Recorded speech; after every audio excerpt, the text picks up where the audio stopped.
Vas-y. Bonsoir et bienvenue au Stade Louis-Hon pour ce match comptant pour la 11e journée du championnat de national. Où l'Étoile Football Club Fréjus Saint-Raphaël reçoit l'équipe des Herbiers.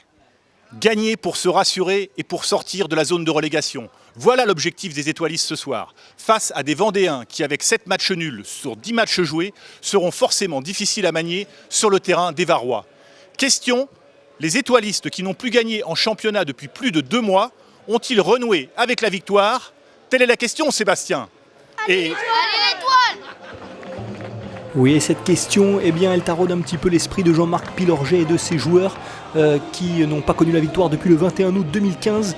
Les supporters, eux, sont toujours derrière l'Étoile et ils vont être rassurés, même si ça démarre assez mal avec la première sortie de ce match, celle de Digbeu, blessé au bout de 10 minutes à peine.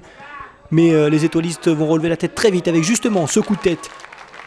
Il est signé Astier, il n'inquiète pas le portier Aubenot, gardien des Herbiers, qui va avoir du travail avec une nouvelle fois Gendré à l'entrée de la surface de réparation. Le crochet, la frappe du pied droit, cette fois-ci, le ballon est dégagé. Superbe frappe de Gendré qui n'inquiète pas donc le gardien, mais l'Étoile continue de pousser sur le côté gauche avec Bueno, le centre dans la surface de réparation, la déviation de Astier pour la frappe d'Aignon, elle passe à côté, incroyable. Ça se précise pour l'Étoile et ça se rapproche surtout avec un nouveau ballon dans la profondeur pour Astier face au gardien. Le ballon piqué qui vient mourir à ras du poteau. Astier qui manque le cadre. Ça commence à faire beaucoup, d'autant plus que quelques minutes plus tard, Astier va sortir lui aussi sur blessure, 20 minutes, et déjà 2 changements pour Pilorget. Aignon, côté gauche pour Bueno. Bueno, lui, sur son pied gauche, va ajuster et marquer. Voilà, enfin, l'ouverture du score dans cette soirée qu'on pensait mal démarrer avec ses blessures et ses occasions ratées. Bueno qui ouvre le score. Attention tout de même à la réaction des Herbiers et surtout Schuster qui frappe de loin. Il n'inquiète pas Robinet. On va le retrouver Schuster. Regardez, il est le long de la ligne de touche. Il centre ou frappe. En tout cas, le ballon touche la barre transversale. Incroyable Julien Robinet qui est sauvé par son montant. Une nouvelle fois côté gauche, un débordement à l'entrée de la surface de réparation. Une frappe qui est repoussée par Julien Robinet. Méfiance, l'Étoile ne mène qu'1-0 à la pause malgré un très bon premier acte. Et de retour du vestiaire, l'Étoile va continuer de pousser avec Gendré qui frappe, mais cette fois-ci c'est au-dessus.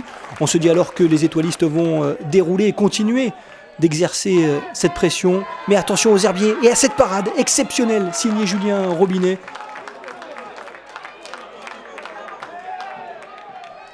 Les Herbiers se font plus menaçants, entrée dans la surface de réparation. Sarr lui peut ajuster et c'est le petit filet qui permet donc sur ce ballon aux Herbiers d'égaliser. Un but partout, la joie des visiteurs qui continuent de pousser. Attention à ce ballon sur le côté avec un centre fort dans la surface. Le but, non, Padovani qui manque le cadre, incroyable. Cette reprise de celui qui a été encore étoiliste la saison dernière et qui là ne permet pas aux Herbiers de faire la différence. Côté étoiliste, c'est trop timide. Cette tête de Ben Méziane passe largement au-dessus. Les occasions se font plus rares, mais Gendré, lui, va continuer de forcer la décision peut-être avec ce ballon repoussé et ça passe au-dessus. C'était la dernière occasion de ce match. Nouveau match nul pour les Herbiers. L'Étoile se contentera de ce point, se rassure sur les intentions, mais n'avance pas beaucoup au classement.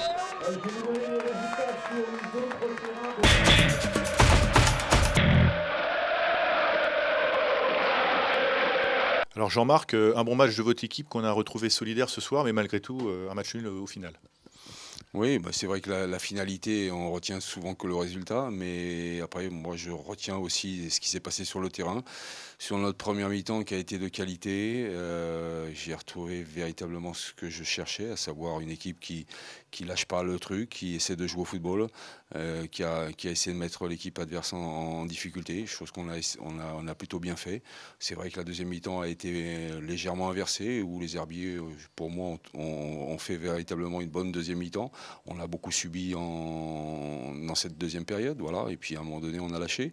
Mais bon, je retiens quand même le courage des garçons. Ça a été compliqué. C'est jamais facile quand on sort d'une série de défaites comme celle que nous avons subies.